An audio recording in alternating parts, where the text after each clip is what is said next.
You know what? If you don't want to fall for book talk books, then stay off book talk. I don't know what to tell you. And I'm not saying that either one is wrong. I'm not saying that either one of us is wrong.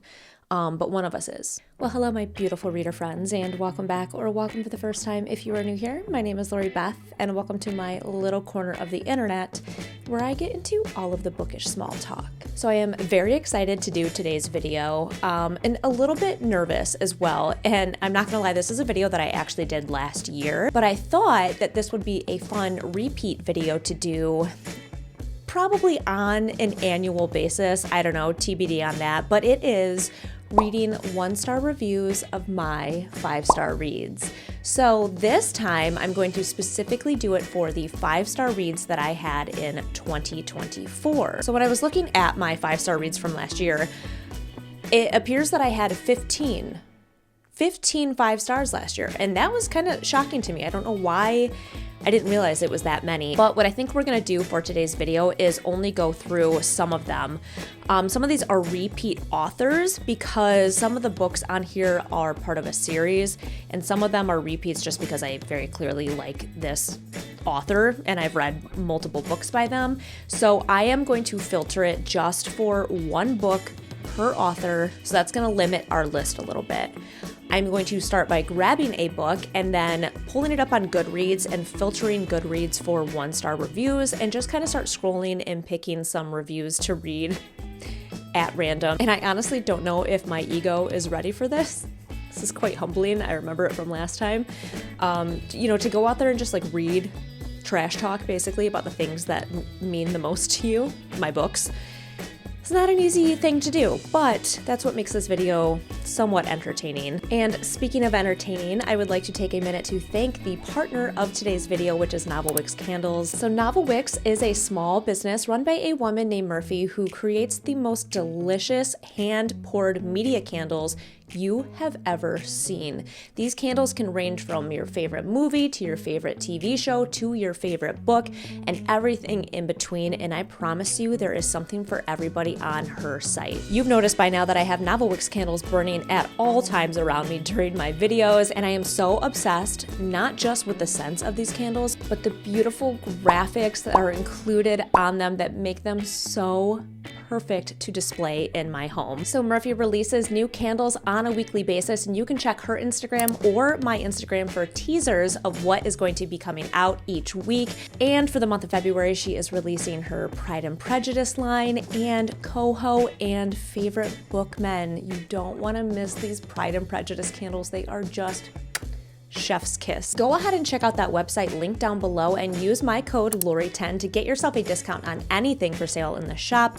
And when you choose your candle, come on back to this video and drop in a comment down below which one that you chose. All right, my friends, so I have my list of books pulled up on my computer and I have them sorted by author, making sure I'm only going to grab one book per author. And we are going to start at the tippity top with Wisteria by Adeline Grace. Oh my gosh. Let me tell you what. I love this series so dearly. And I actually really liked Wisteria. It was the third and final book in the Belladonna series. And I really enjoyed how the book kind of wrapped the series up. And I really enjoyed the storyline of Wisteria too. All right, so let's pull this up on Goodreads. And I'm going to filter for 1-star reviews. And we're going to do this. We're going to jump in and just start grabbing reviews to read. I only read this because I hate leaving the series unfinished. Writing and plot give Tyra Banks a videotyping gibberish keyboard smashing. Okay, that doesn't really make sense what they said, but I know in my head, like I can see the Tyra Banks clip in my head that they're talking about.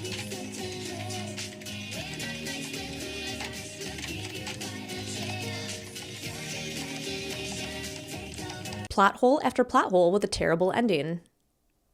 No, this is stupid.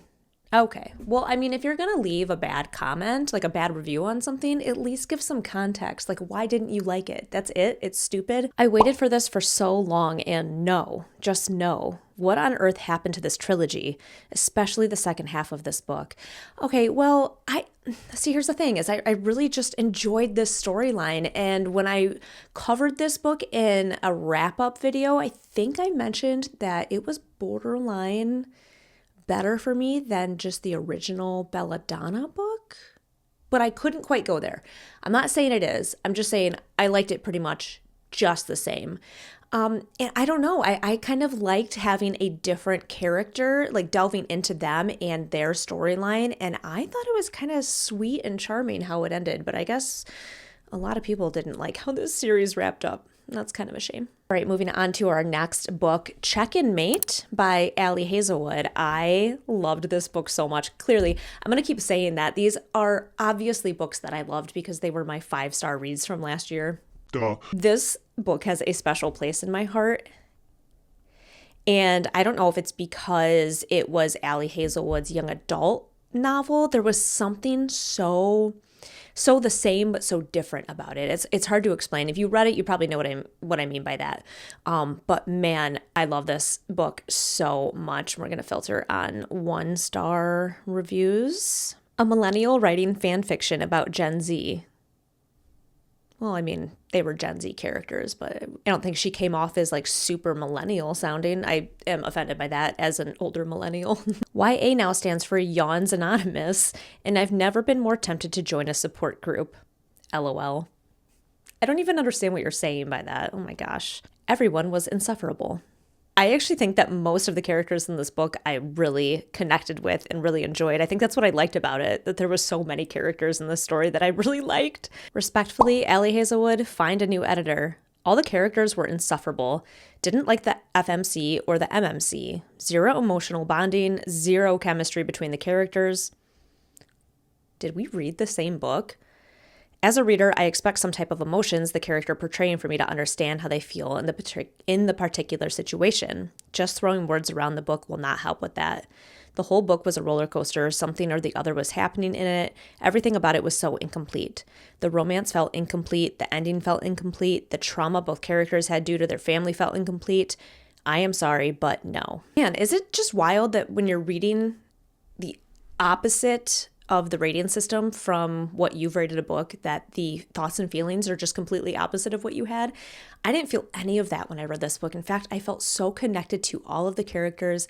I liked the trauma that the characters were both dealing with. It kind of bonded them together, and that, in my opinion, made them feel like a couple. I don't know. I really liked all of the chemistry that was happening in this book, and I am personally offended by this 1-star review. All right, this is kind of a big one. The Serpent and the Wings of Night by Carissa Broadbent.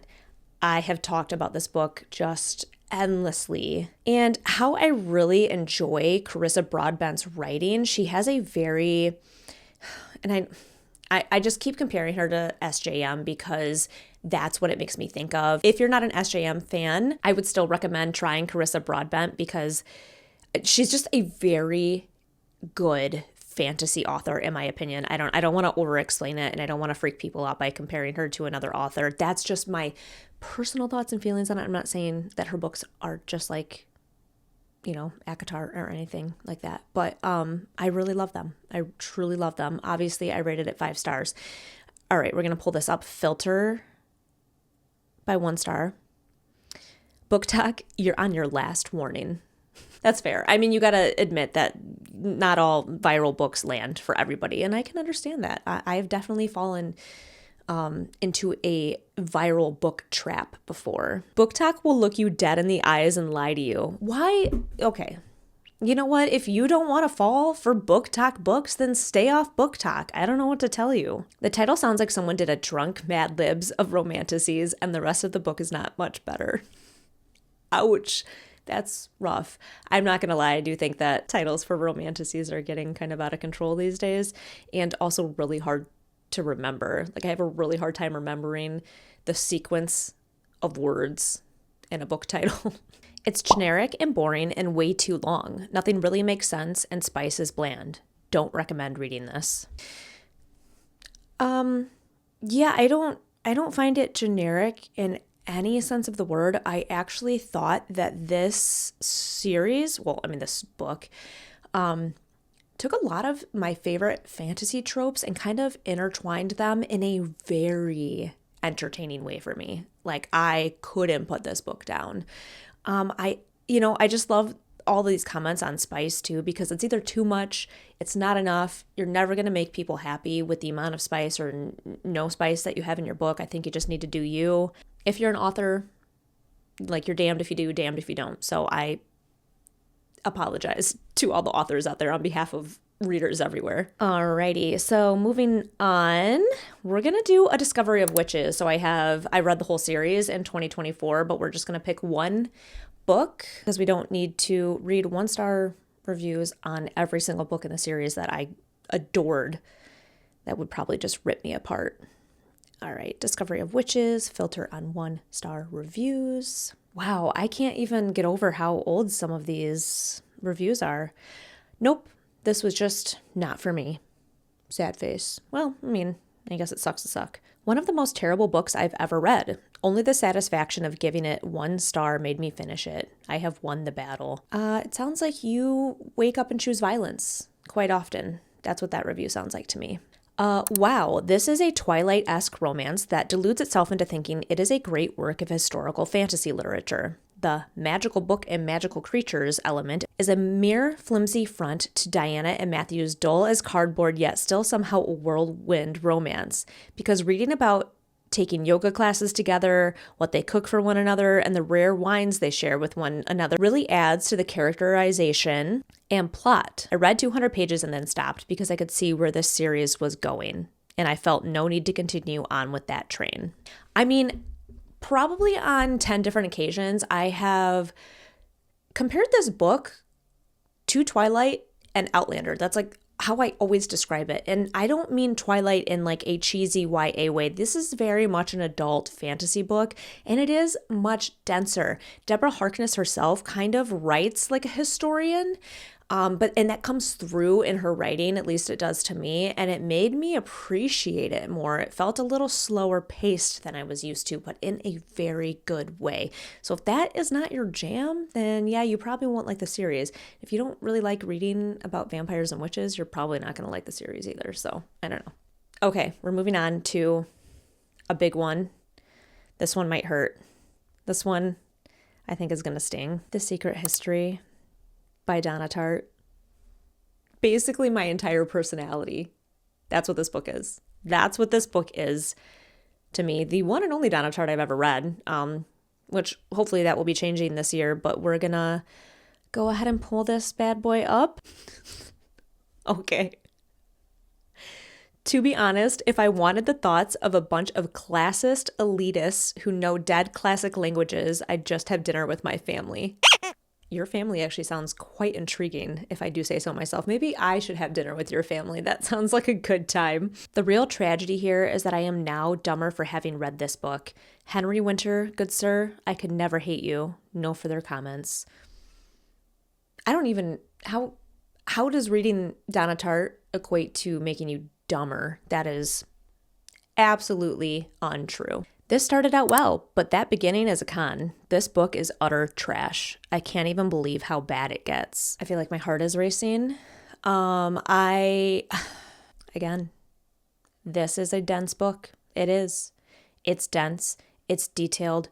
The pacing is a little slower, but it is such a worth it read, in my opinion. To get to the delicious ending of this story, I would spend a lifetime lost in Donna Tartt's words. All right, and up next, let's see, we have Strange Sally Diamond. I'm actually really curious about this one. This is written by Liz Nugent. I've talked a lot about this book too, and how it just really was a surprising read for me. It went in so many directions I didn't expect it to. Sally as a main character she's probably one of my favorite characters I've ever read, like ever.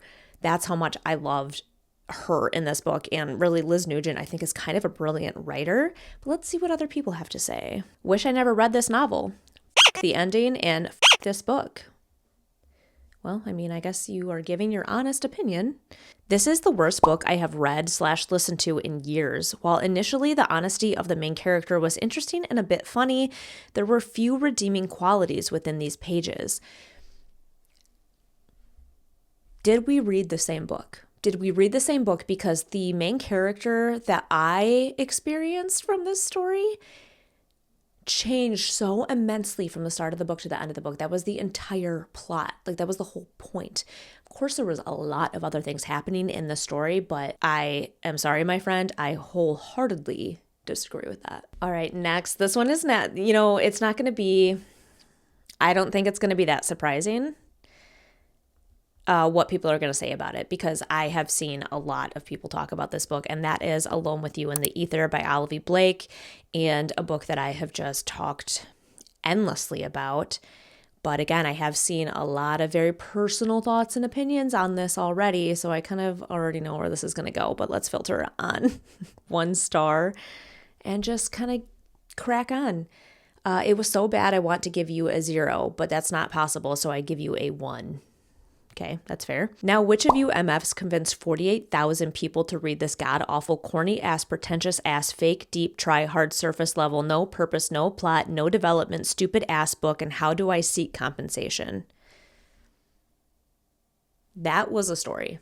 That was a story in this review. Well, my friend, I would not speak to someone else's writing in a book until you can write something as simple as a review. How about that? I couldn't stop cringing the whole time. Listen, I get it. I don't know if this book is for everyone, and I can see why. The subject matter is a little hard to take in. Nothing overly graphic, but the characters in this book are just incredibly flawed.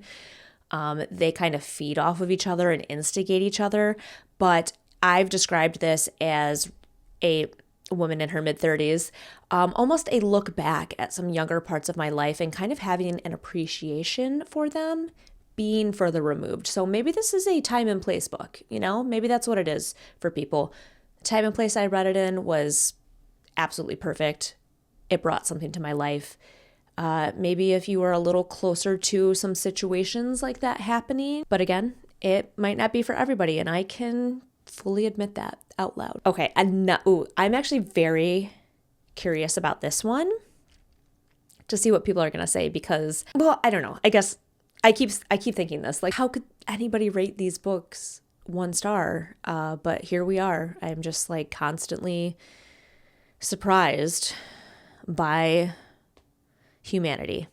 But anyways, next up is Babel by R.F. Kuang, a book that I finished my year with, wrapped up 2024 with this book, a reread, and I just enjoyed it even more the second time around. Like, I would give this 6 stars if it was an option. That's how I feel about it. All I'm going to say is this. I am too dumb for this. Oh gosh, no, I hate that. I hate reading that. That's not the case. Do I think that the way that this is written is much different than your average book? Yeah, I mean, I know a lot of people were kind of turned off by like the whole footnote situation in this story. I really enjoyed it because it actually kind of informed me. It made me feel more knowledgeable as I was reading. That's not necessarily what this person is talking about, but I know that some people have stated that the writing style made them feel like they couldn't like understand what was going on. So I hate hearing that. I felt this was poorly written and heavy-handed, hammering the message over and over. I was drawn into Robin's story in the beginning, but then the characters felt more like caricatures after the beginning of the book. I was excited to read it because I love languages and translation, but ultimately felt disappointed. I get that. That to me is a fair assessment, a fair review. I don't think it was poorly written, obviously. I love R.F. Kuang, but the heavy-handed hammering the message over and over again, that I can see. And I think that maybe bothered some people as well, where it was just kind of like, okay, we get it. We get that there are some very heavy topics that are the undertones of this actual story. So yes, I feel you. I feel you on that one. However, I do think that it was kind of pertinent to the development of the characters and where the book actually went plot-wise. Because I remember the first time reading it thinking, wow, this is going a little bit differently than I thought it was going to go. So again, fair assessment. I can feel you on that one. So this is going to be a good one too. I keep saying that. This is going to be a good one. As I say about every single book that we're talking about. But that is Intermezzo by Sally Rooney. And this is my favorite Sally Rooney I've ever read. I love Sally Rooney. Sally Rooney stan. You guys know it. And I just felt like this was such a flawless book that I can't imagine anybody rated this 1 star, right? No, nobody. Oh, wow, there are some lengthy reviews on this one. If I could give no stars, I would. Okay, find a new insult. I hate every character, but mostly I hate all the words in this overly long book. I don't even think it's that long. I actually can't remember how long it is, but I don't even think it was like longer than your average. I'd give this book 0 stars if I could. Just wanted to understand what the Sally Rooney hype was about. Name misspelled. And apparently this is her best work to date. With all due respect to Rooney fans, I don't know how I even made it till the end. This was horrible in every way, at least to me. Yes, at least to you. Thank you for making that statement. I really honestly do think that this is her best book to date. Again, the way that this woman writes humans, human beings, human relationships, human nature is so goddamn gripping. I just can't put her books down. And I felt so invested in every single character in this book that I actually didn't want it to end. I think I'm going to reread this one.